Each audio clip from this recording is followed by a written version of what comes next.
Example 10.16. Here we have a ball moves down of the inclined plane with a translational motion plus rotational motion. And I can add no slipping. Okay. On the inclined plane, we have mu. We have friction. I ask you to calculate the linear speed of the center of mass at the bottom of the incline and the magnitude of the linear acceleration of the center of mass. Let me before explain one point. If we have a system like this, if we have a slipping,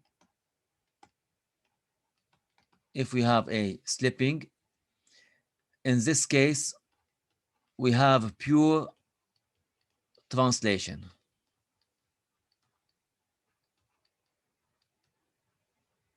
Okay? So we don't have a conservation of mechanical energy. You have to say delta mechanical equals to omega F, which is equal to minus F times D. D is the distance between the initial point and the final point. This is in the case of slipping. Now, in our case here, we have no slipping. In this case, we have a conservation of mechanical energy. Okay, it's very important point. Okay. Now, I want to calculate V and A. Let's start with V.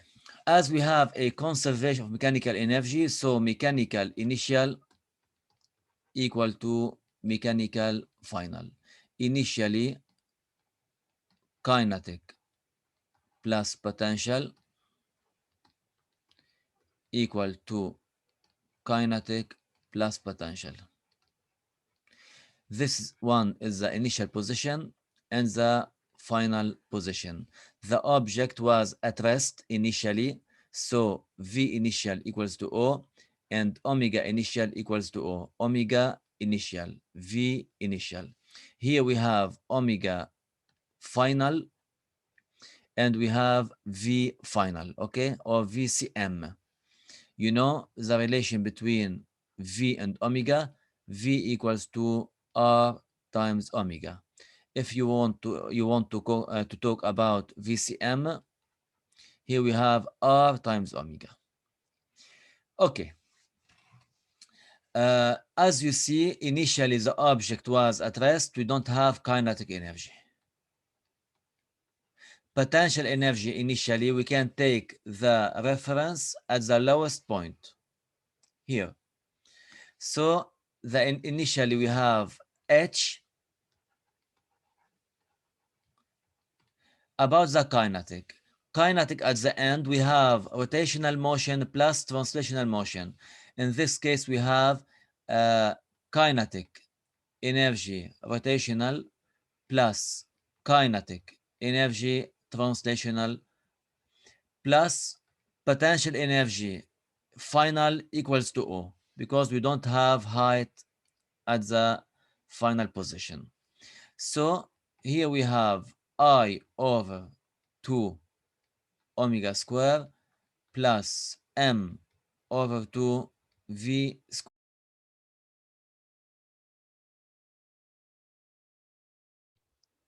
So we can write mgh equals to half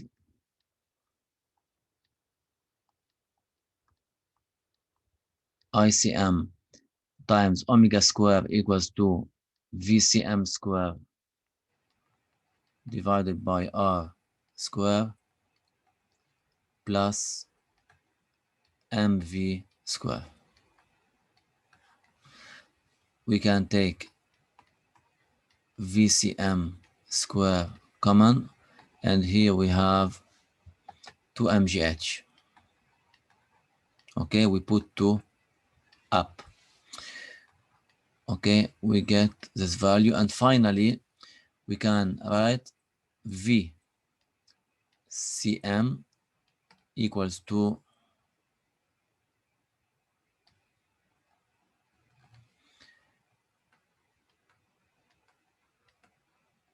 2mgh divided by ICM divided by R square plus M. Okay, this is the answer of V. You know, I give you the value of ICM, which is equal to 2 over 5 mr square is a given value.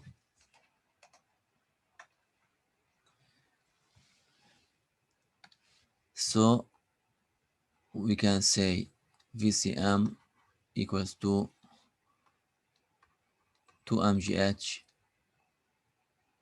divided by 2 over 5 mr square divided by r square plus m.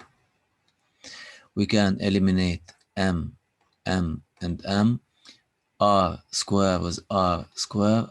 We can have finally VCM equals to 2GH divided by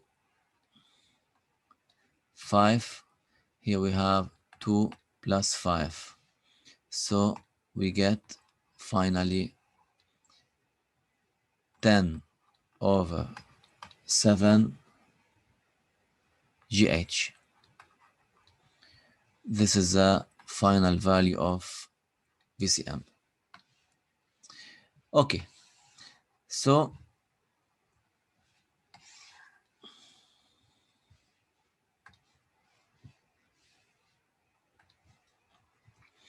here I need to calculate ACM at the final point, at this point. How can we calculate A? Here we can apply the kinematics equations, okay? Because I take the center of mass. Of the center of mass, we have only a translational motion of the center of mass. I don't talk about the object. The object has translation and rotation. I talk just about the center of mass. As you see here, we have only a translation of the center of mass.